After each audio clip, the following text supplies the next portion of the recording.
Haleluya, haleluya. Nah, sekali lagi lebih baik satu hari di rumah Tuhan ataupun dalam bahasa lain, lebih baik saya berjumpa dengan Tuhan satu kali. 5 saat, setengah menit, 30 saat. Daripada saya hanya meraih segala kegemerlapan, kegemilangan, populariti, segala kehebatan hanya dunia ini. Tetapi saya lebih prefer bahawa saya jumpa Tuhan. Okay? Saya lebih suka berada satu hari di rumah Tuhan daripada 1000 hari saya tidak dapat apa-apa dari surga. Nah, sekali lagi kita sangat bersyukur kepada Tuhan karena kebaikan Tuhan bagi kita. Kita sangat bersyukur karena hari 3 yang lepas ada beberapa saudara-saudari kita yang dibaptis, okay, dibaptis. Nah, saya lupa macam mana mau sebut nama mereka. Yang saya tahu Mas Tan, okay, dan istri dia, dan yang satu lagi mana sudah? Mana sudah yang baptis story? Ada yang ikut suami istri dia ada? Mana sudah? Ada? Malu-malu kah? Oke, 1, 2. Haleluya. Oh, ada satu lagi sini. Ya. Nah, ada persoalan dalam banyak-banyak gereja denominasi tentang baptisan. Ada yang meletakkan baptisan itu bahwa itulah final. Kalau tidak baptis, tidak masuk surga. Ada juga gereja seperti itu. Nah, berebutlah kita baptiskan. Kalau tidak baptis, tidak boleh kawin. Lalu berebut juga kita baptis. Yes. Kalau tidak baptis, tidak boleh Tidak boleh jadi ikut praise and worship. Berebut juga kita yang mau ada karunia untuk dalam pujian penyembahan untuk baptis. Amin. Nah, berbagai-bagai idea yang datang kemudian selepas dibaptis ataupun dalam acara pembaptisan. Itu sebabnya pada hari ini saya ingin membawa kita ke era ataupun apa arti baptisan bagi dunia ini, bagi kita, okay, bagi gereja. Nah, mari kita langsung kita pergi ke poin nomor 2, okay? Poin nomor 2. Nanti poin nomor 1 ini arti baptisan itu kemudian. Kita langsung ke nomor 2. Haleluya. Nah, ini dia. Siapa yang perlu dibaptis? Nah, ada soalan nih penting. Siapa yang perlu dibaptis? Yang pertama, kalau kita lihat itu, yang mendengar Injil. Markus 16:16. Karena banyak sekali idea manusia tentang baptisan, maka perlu kita melihat dan kita harus bergayut dan bergantung kepada firman Tuhan. Markus pasal 16 ayat 16 berkata begini, siapa yang percaya dan dibaptis akan diselamatkan, tetapi siapa yang tidak percaya akan dihukum. Nah, siapa yang dibaptis? Yang mendengar Injil. Orang yang mendengar Injil pasti dia percaya. Kalau dia sudah percaya, orang itu layak dibaptis. Dia agama apakah? Dia tidak ada agamakah? Dia perlu dibaptis. Dia malaikatkah? Dia hantu setankah? Kalau dia mau dibaptis, kalau dia sudah percaya mau dibaptis tuh, saya baptis saja tuh. Karena ada persoalan, kenapa baptis dia belum layak begini. Saya masih ingat ada seorang dulu, dia datang dari Ipo Perak dan datang sekolah di Poli ini. Di Politeknik kan.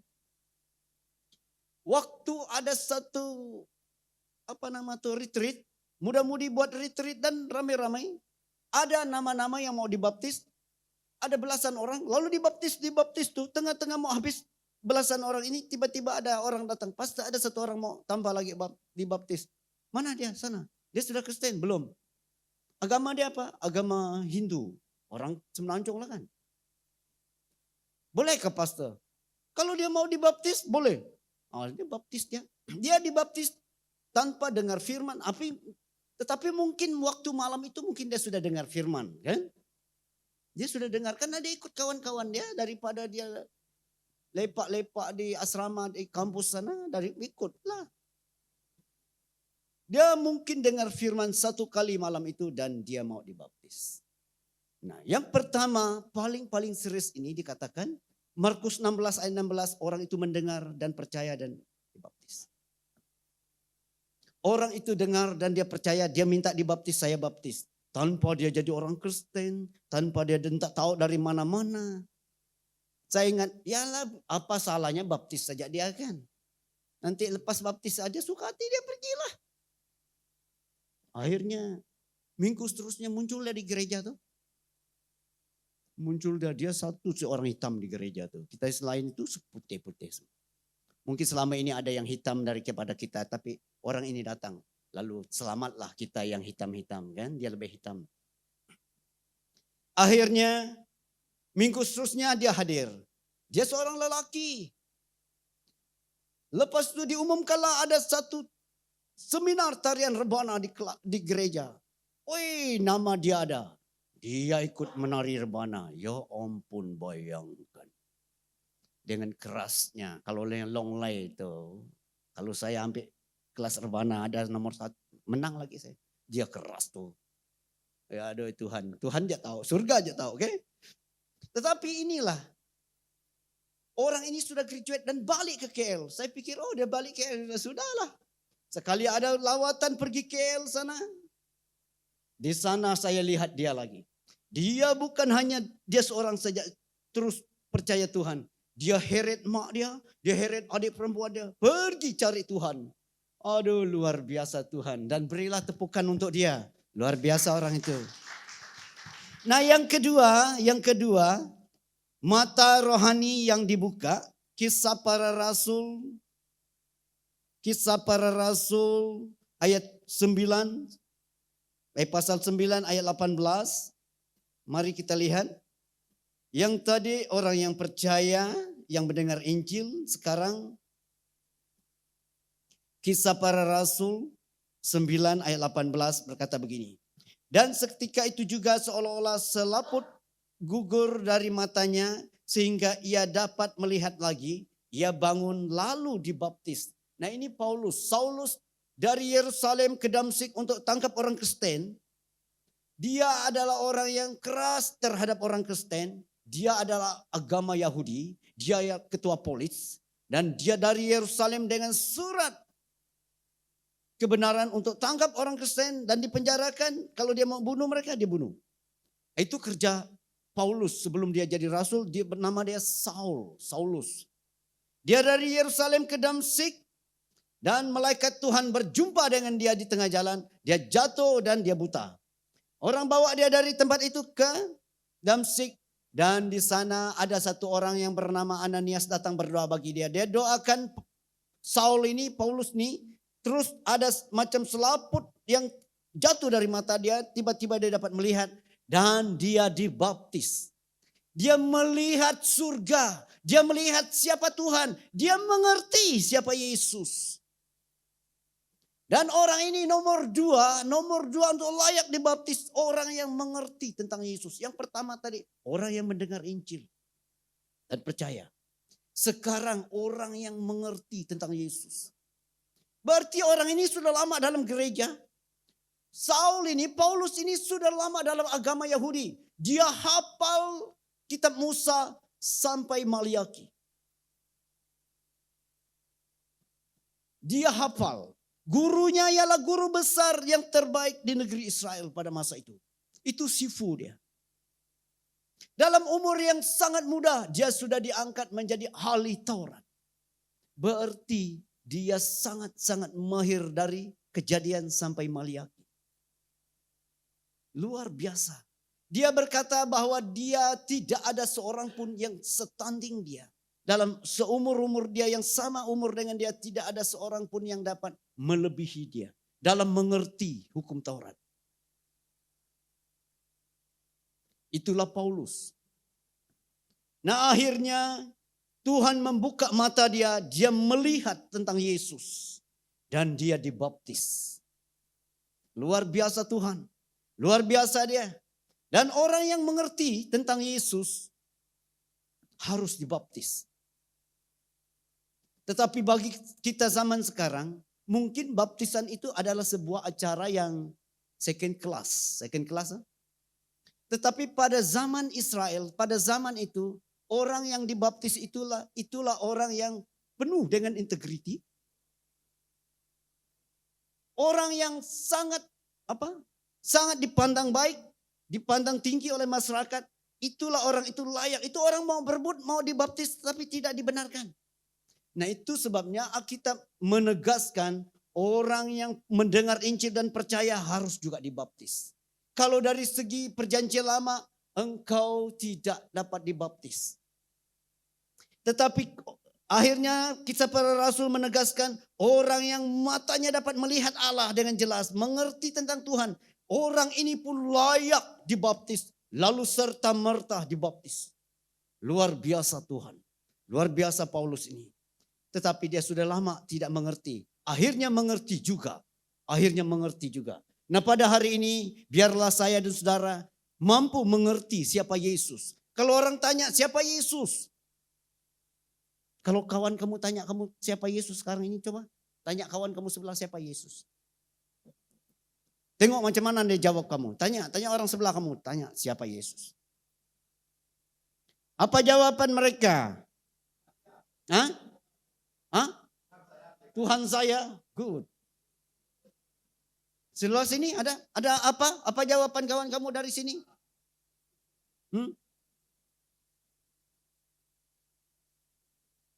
Ada jawaban? Ya, Savior, bagus. Itu sangat-sangat mengerti. Itu perjanjian baru punya mengerti. Luar biasa. Siapa lagi? Nih, Awing. Apa? Dia kata apa? Oh, batuk. Dia batuk kata mau cakap. Kita harus mengerti siapa Yesus. Kalau kamu tanya, pastor siapa Yesus? Saya akan berkata dialah Tuhan saya. Dia sahabat saya. Dia gembala saya, kata Mazmur 23. Dia penghibur saya. Dia sangat dekat dengan saya waktu saya tidak mampu. Dia Jehovah Jireh, dia yang menyediakan apa yang saya perlukan. Dia Jehovah Rafa, waktu saya memerlukan kesembuhan. El Shaddai, Maha Besar. Nanti kamu tanya pastor, siapa Yesus bagi kamu? Akhirnya kalau kamu keep on, kata bahasa apa? Bahasa apa keep on nih? Inggris. Kalau terus menerus tanya saya akan kembali dengan jawaban saya yang paling fenomenal, yang paling biasa-biasa. Bagi Tuhan tak ada yang mustahil. Saya akan nyanyi bagi kamu. Bagi Tuhan tak ada yang tak mungkin. Siapa yang mau rekam sekarang waktu kamu? Musisannya disediakan bagiku, ku diangkat dan dipulihkannya. Kalau terus menerus tanya saya akan buat seperti itu. Dia tak pernah gagal. Bagi saya Yesus itu tidak pernah gagal. Dia tak pernah gagal. Sia-sialah iblis berusaha dan upaya, karena Yesus tak pernah gagal. Nah, siapa Yesus kita harus mengerti dan kita layak dibaptis. Haleluya. Nah, yang seterusnya yang telah diajar. Ini ayat yang paling populer. Matius 28. Matius 28 ayat 19 sampai 20. 19 berkata, karena itu pergilah jadikanlah semua bangsa muridku Dan baptislah mereka dalam nama Bapa dan Anak dan Roh Kudus. 20. Dan ajarlah mereka melakukan segala sesuatu yang telah kuperintahkan kepadamu. Dan ketahuilah aku menyertai kamu senantiasa sampai kepada akhir zaman. Apa yang diperintahkan Tuhan kepada mereka? Yesus berkata begini, aku datang dengan kerajaan surga. Kalau Tuhan melakukan mukjizat sekarang, itu berarti kerajaan surga sudah sampai kepada engkau. Yesus mengajar satu hal, yaitu keselamatan hanya di dalam Yesus. Keselamatan hanya karena kemurahan kasih Tuhan. Bukan karena engkau sangat baik. Karena sebelum itu orang Yahudi berlumpa-lumpa. Buktikan mereka sangat hebat dan luar biasa. Bahwa mereka kata, aku sangat layak untuk diselamatkan. Tetapi Yesus datang dengan Injilnya bahwa karena kasih Allah. Baru berikan kepada saya dan saudara, saya hanya respon dan percaya. Dan kita diselamatkan. Itu yang Yesus ajar kepada mereka. Dan dia mengajar supaya mereka mengasihi. Dan pergi. Dia kata pergilah, beritakanlah Injil. Dan orang-orang ini harus dibaptis. Karena mereka telah diajar. Lalu saya dan saudara harus juga belajar dari firman Tuhan ini. Supaya kita belajar dan kita dapat mengerti. Dan kita dibaptis. Dan kita tahu apa yang kita harus buat seterusnya. Kita harus membesarkan diri kita. Kita harus membuktikan diri kita. Bahwa kita milik Tuhan. Kita milik Yesus. Kita adalah di pihak Tuhan sekarang. Nah, kita harus mampu mengajar. Nah, sekarang kita harus belajar supaya kita mampu mengajar. Amin.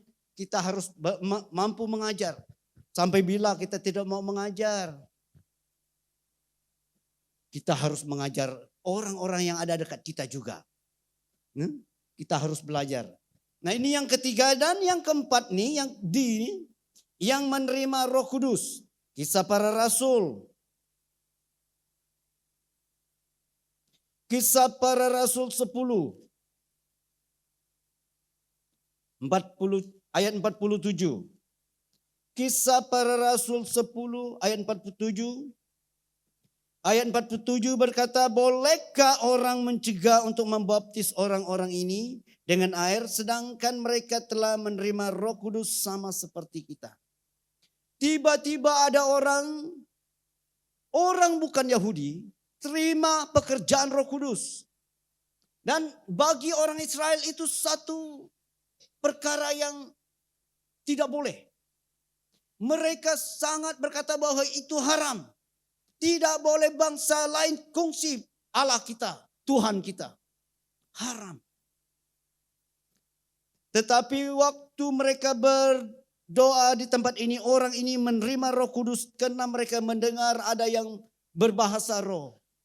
Ada yang memuji-muji Tuhan dengan luar biasa. Nah, kalau Roh Kudus Tuhan turun di atas kita, kita akan mulai berbahasa roh. Ataupun kita akan mulai, jiwa kita akan mulai memuji dan menyembah Tuhan.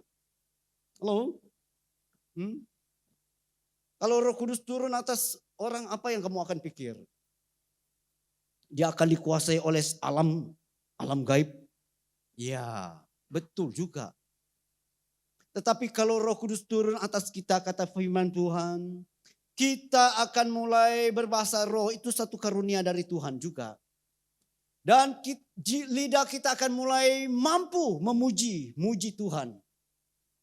Mampu memuji Tuhan.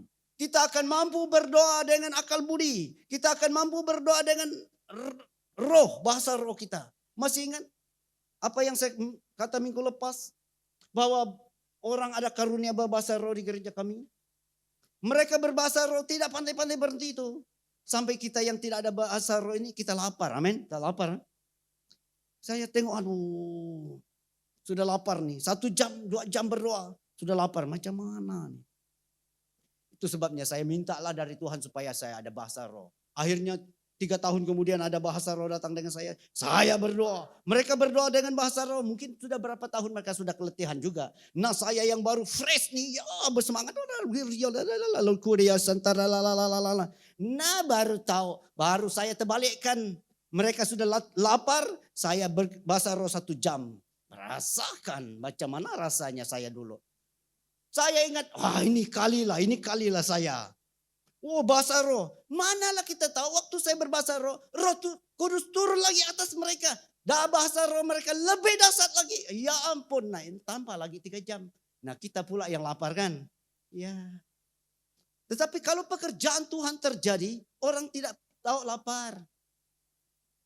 Kalau roh Tuhan sudah memenuhi kita, letih tidak tahu. Oke, letih tidak tahu. Kalau kamu masih rasa ada letih-letih melayani Tuhan, minta roh Tuhan. Roh Kudus Tuhan datanglah kepada aku. Amin. Sakai macam mana? Ada waktu letih-letih juga kan? Di waktu itulah aku perlu angkat tangan Tuhan. Kalau dapat angkat tangan. Musa, macam Musa. Berilah Roh Kudus menguatkan saya. Nah, firman Tuhan akan datang begini. Orang yang nantikan Tuhan. Orang yang mau tentang Allah. Mereka akan mendapat kekuatan baru. Mereka akan terbang naik seperti burung Raja Wali. Ini yang kita dengar. Mengepak sayapnya dan terbang tinggi. Menerja badai. Ribut taufan. Dia akan lebih kuat, lebih hebat, lebih gagah. Saya melihat di Maleha sana ada 2 ekor burung Raja Wali terbang. Betul-betul tinggi. Datang angin, dia makin tinggi, makin laju. Betul juga. Saya lihat waktu driving itu, waktu traffic light merah. Akhirnya saya tidak sadar bahwa sudah hijau, orang horn dari belakang. Horn. Saya tengok itu ternyata traffic light sudah hijau. Ya, apa boleh buat karena saya ingat firman Tuhan. Lebih baik saya ingat firman Tuhan daripada saya peduli apa dengan manusia di belakang saya. Jarang-jarang juga kan. Alkitab kita baca tapi jarang-jarang juga tengok. Ini kali tengok. Betul-betul lah. Burung Raja Wali itu. Dia mengepak sayap. Ada angin puting beliung. Dia lebih laju. Saya kata betul-betul.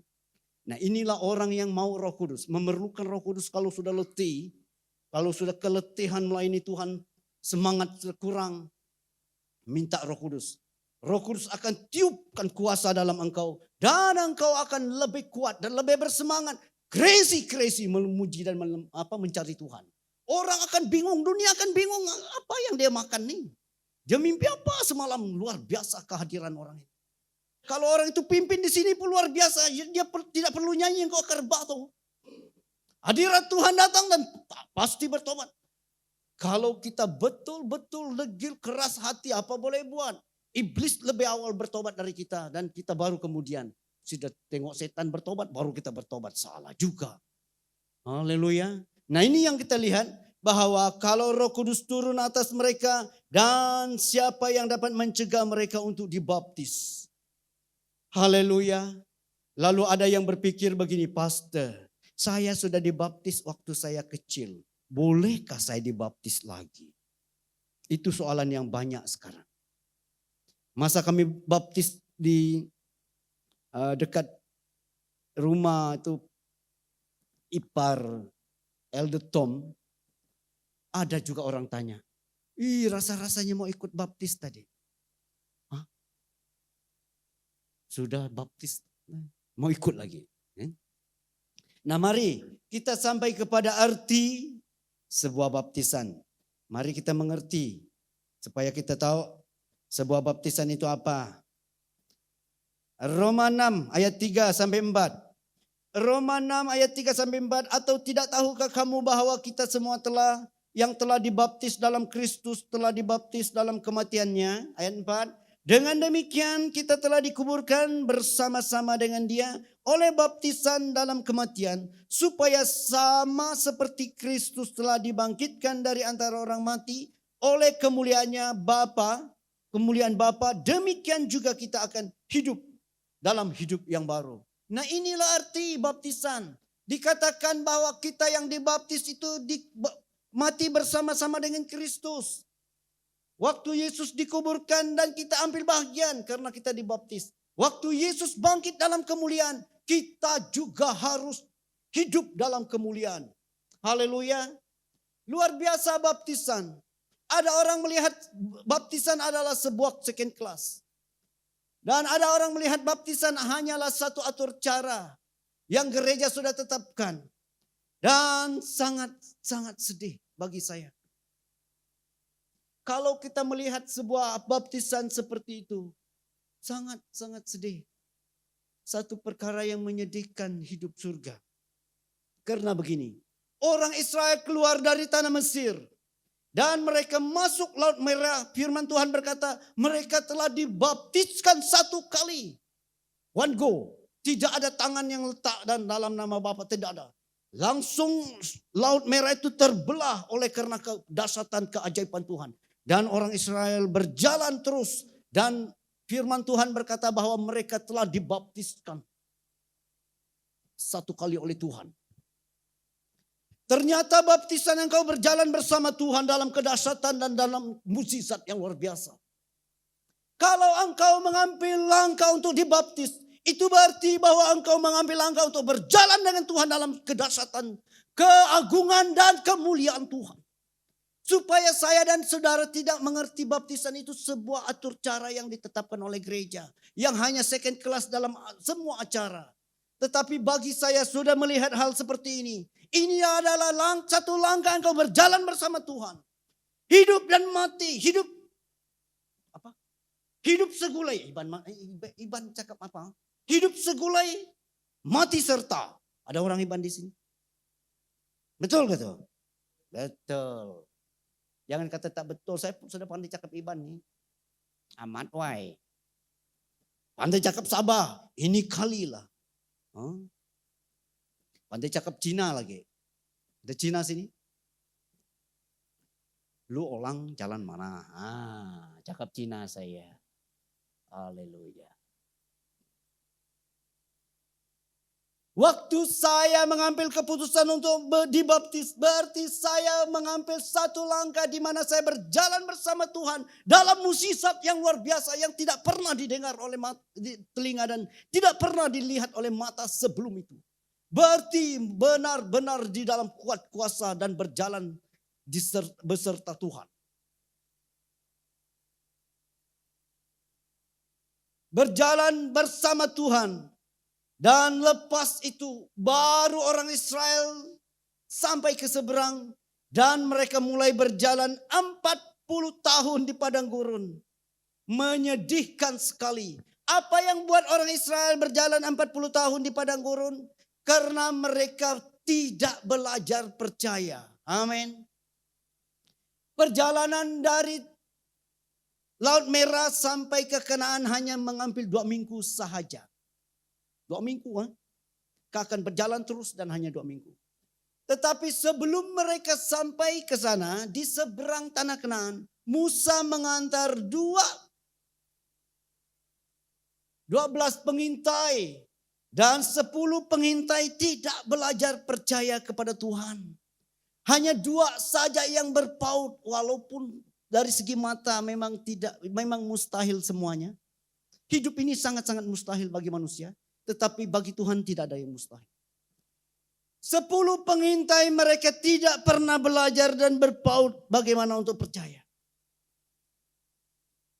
Mereka berkata negeri yang kami intai itu. Negeri yang subur luar biasa. Hanya di sana orang-orang gergasi, orang-orang besar dan orang-orang terlatih dalam peperangan.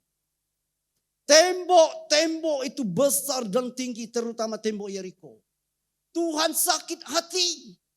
Sudah dibaptis, kenapa tidak pernah belajar percaya sekarang? Sudah melalui Laut Merah, kenapa otak kamu itu sangat-sangat tolol? Tahu tolol? Bego, the kings of bodoh.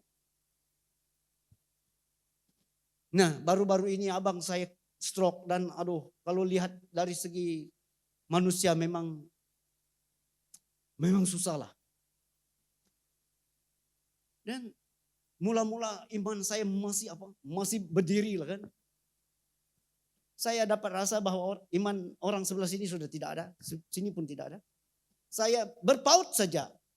Tetapi akhirnya waktu kita lihat diantar dari Bintulu ke Sibu. Di Sibu ke Kucing lagi pakai heli. Ini sudah terlalu betul nih dalam hati saya. Mulailah iman saya mulai rasa mau rapuh. Tahu? Pastor iman. No. Rasa-rasanya mau rapuh. Tetapi Tuhan mulai memberi jalan cerah sedikit. Tuhan berkata begini dengan saya. Dalam kisah kamu orang adik-beradik, banyak hal yang menakutkan, tetapi tangan Tuhan tetap ada. Baru saya mulai kira, betul. Waktu adik saya masuk sekolah nurse dan diistiharkan leukemia, tetapi karena tangan Tuhan yang membawa kita berjalan dalam baptisan itu, dia ambil darah yang leukemia itu dia buang. Dan diistiharkan sembuh. Itu waktu umur dia masuk 20 tahun, sekarang umur dia 53 tahun. Ya, betul. Berapa puluh tahun sudah hidup? Lama sekali kan. Lepas itu kakak saya dibedah 8 jam. Pendarahan tidak boleh berhenti. Mereka letak tawul di sana. Dan satu malam dikabaringkan dia dalam hospital. Hari seterusnya buka lagi. 8 jam lagi. Tidak berhenti-berhenti. Tetapi tangan Tuhan yang membawa kita berjalan dalam baptisan itu juga. Yang penuh keajaiban itu. Berhentikan darah dan dia hidup sampai hari ini. Doakan supaya dia hidup sampai 100 lebih tahun. Karena dia mau melihat mukjizat. Pekerjaan kebangunan rohani yang Tuhan mau buat di negeri ini nanti. Dan kakak saya, ada satu kakak saya. Suaminya pastor, penginjil. Dan satu hari dia mati. Dia mati. Jantungnya tidak bergerak. Mereka sudah nangis. Tapi masih juga berdoa. Akhirnya dia sudah lihat pintu surga. Indah sekali dan luar biasa. Tetapi ada orang panggil dia dari belakang waktu dia mau masuk. Dan dia lihat anak dan suaminya. Mami. Dia sedar balik. Ternyata mereka dudukkan dia di tepi katil. Tidak boleh baring. Dan dia kata, kenapa panggil saya balik? Rasanya saya mau pergi. Indah sekali, luar biasa. Nah, ternyata surga itu indah sekali. Setiap orang yang pernah melihat tidak mau kembali. Dan tangan Tuhan. Sekali lagi. Tangan Allah yang ajaib yang berjalan di dalam baptisan itu. Sekali lagi. Dari kematian dia boleh hidupkan manusia. Nah, kalau kamu bertanya kepada saya, pastor bagaimana? Nah, sekarang kita harus belajar, percayalah seperti orang Israel. Jangan kita gagal lagi. Belajarlah percaya. Bagaimana sulit dan bagaimana sukarnya pun. Sangat-sangat mustahil. Saya akan bagi kamu satu nyanyian juga. Bagi Tuhan tak ada yang mustahil. Bagi Tuhan tak ada yang tak mungkin. Mukjizatnya disediakan bagiku. Ku diangkat dan dipulihkannya. Sejak saya muda saya pakai bahasa-bahasa nyanyian untuk menguatkan diri saya untuk terus berdiri bagi Tuhan. Amin. Tidak ada yang mudah, tidak ada yang senang. Semuanya perjuangan, semuanya peperangan dalam rohani. Tetapi inilah kita. Saya percaya bahwa saya dan saudara, sekarang kita belajar percaya. Jangan kita ulangi Israel punya kegagalan. Mereka gagal. Karena ada yang tidak belajar percaya, mereka harus menanggung akibatnya 40 tahun berjalan di padang pasir. Bukan hanya itu, generasi yang 20 tahun ke atas yang keluar dari Mesir, semuanya lenyap di padang pasir. Janji tinggal janji kata orang. Hanya mendengar tanah Kanaan itu penuh susu dan madu, tetapi tidak pernah sampai. Padahal janji Tuhan semua berangkat dan semua harus sampai. Tetapi karena ada yang mulai tidak belajar percaya dan tidak sampai. Tuhan menjanjikan pekerjaan ajaib, pekerjaan besar. Tuhan menjanjikan bagi generasi ini ada kebangunan rohani besar dan hebat. Dan ada juga yang akan gagal. Kalau kita tidak belajar untuk percaya bagaimana Tuhan melakukannya. Nanti orang tanya, bolehkah pastor, adakah Tuhan buat? Nah inilah soalan yang sangat-sangat besar bagi saya dan saudara. Karena saya tidak dapat membuat kebangunan rohani sendiri. Tetapi saya boleh membuka ruang bagi Allah untuk melakukannya. Yaitu percaya. Kita tidak boleh melakukan mukjizat. Tetapi saya boleh membuka ruang kepada surga. Memuji dan menyembah Dia. Dan tangan Allah itu turun. Dan Dia akan melakukan. Waktu kita sudah tidak mampu. Waktu saya dan saudara iman kita sudah tersekat. Terbatas. Masih ada satu bahasa yang dikatakan kasih karunia. Disinilah kasih karunia dipakai. Di mana Allah sendiri lawat orang kita di ICU. Ipar saya masuk BMC apa? Borneo apa nih? Oh, Borneo Medical. BMC kan namanya. Masa COVID lagi dibedah dan urat jantungnya dipotong dan ya darah tidak jalan sudah. Dan dia sudah masuk dalam ICU, dipasang semua apa alat yang perlu. Dan tidak ada doa manusia yang mampu sampai ke sana lagi. Iman kita pun sudah tidak ada lagi. Sudah tidak sampai iman kita. Sehebat-hebat imannya kita. Iman yang pegang surga satu kali pun tidak sampai rasa. Sudah angkat tangan.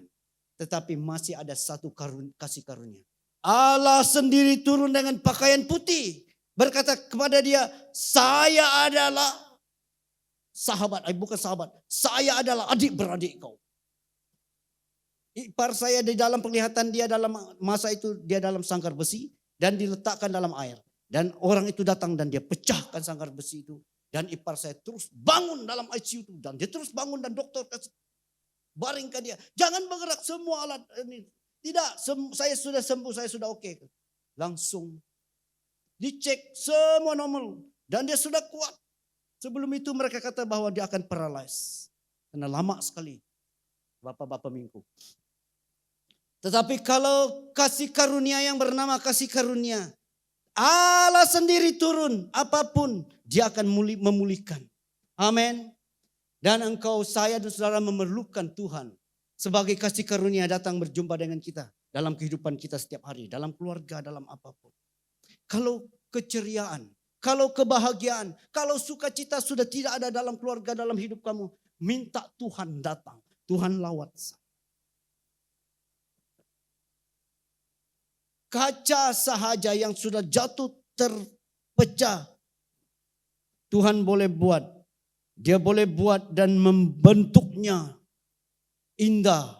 Bahkan lebih indah daripada semula. Amin. Ada ayat firman Tuhan, pastor? Ada. Saya akan nyanyi juga. Bulu yang terkulai takkan dipatahkannya. Dia akan jadikan indah. Sungguh lebih berharga. Sumbu yang telah pudar. Takkan dipadamkannya. Ia akan jadikan terang. Untuk kemuliaannya.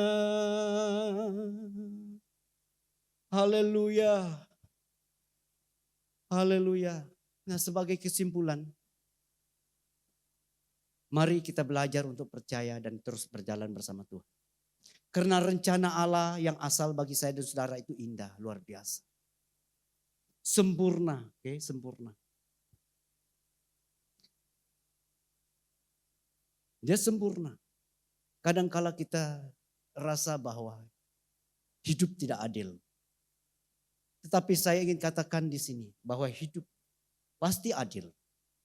Apa yang kita rasa bahwa tidak memihak kepada kita, waktu kita terus berjalan ikut Tuhan, akhirnya kita angkat tangan dengan sendirinya. Terima kasih Tuhan bahwa Engkau tetap yang terbaik Jalanmu adalah yang terbaik. Haleluya. Haleluya.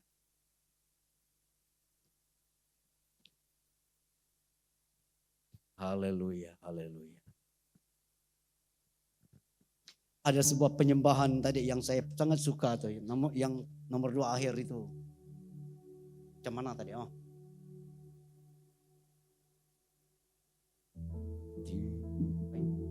iya. Nah, mari kita sama-sama berdiri. Haleluya. Nanti ada yang soal, pastor saya rasa-rasa mau baptis sudah. Saya akan baptis kamu. Karena kalau baptisan kamu yang dulu-dulu tidak bawa apa-apa mukjizat itu, ayah, baptis saja. Biar kali ini kali lah. Dibaptis terus berjalan terus. Melihat mukjizat pekerjaan Allah yang baik. Terus mengubah sejarah negeri ini. Orang Israel keluar dari tanah Mesir, dibaptis di Laut Merah. Dan mereka membuat satu sejarah baru dalam hidup. Haleluya. Mari kita menyembah Tuhan. Biarlah diri kita larut di hadirat Tuhan.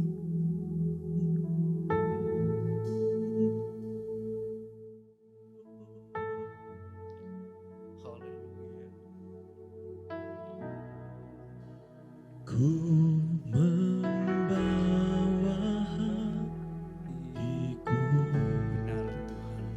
hanya Engkau di hidupku. Oh Yesusku, Kau terindah. Selamanya ku menyembahmu.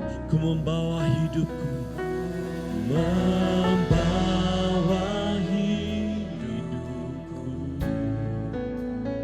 Inilah persembahanku. Oh Yesusku, Kau terindah. Selamanya ku menyembahmu. Membawa hati. Oh hanya Engkau Tuhan di hidupku. Yesusku, Kau terindah. Selamanya Tuhan, selamanya ku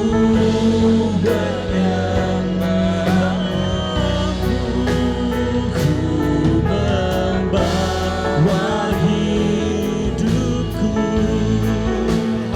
Inilah persembahanku untuk Yesusku. Kau terindah. Selamanya ku menyembahmu. Ku membawa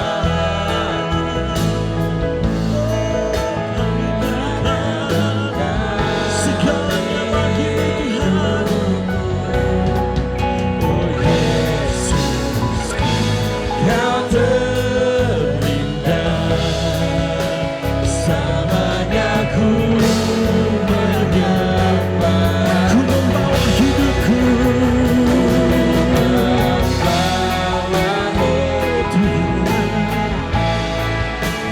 inilah persembahanku untuk Yesusku.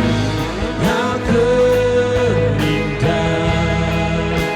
Selamanya ku. Dengan suaramu, cuma Tuhan katakan, ku membawa hanya Engkau.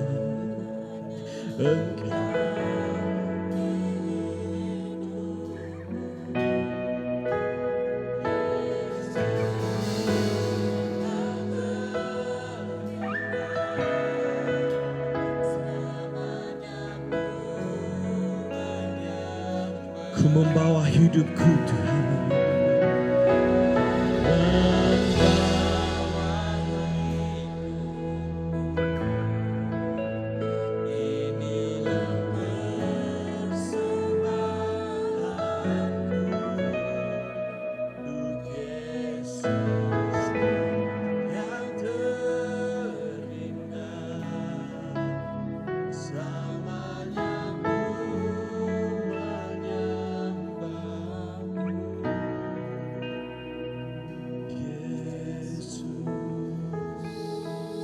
Haleluya, haleluya, puji Tuhan berikan sorak-sorai bagi kita Tuhan kita, amin. Haleluya, haleluya.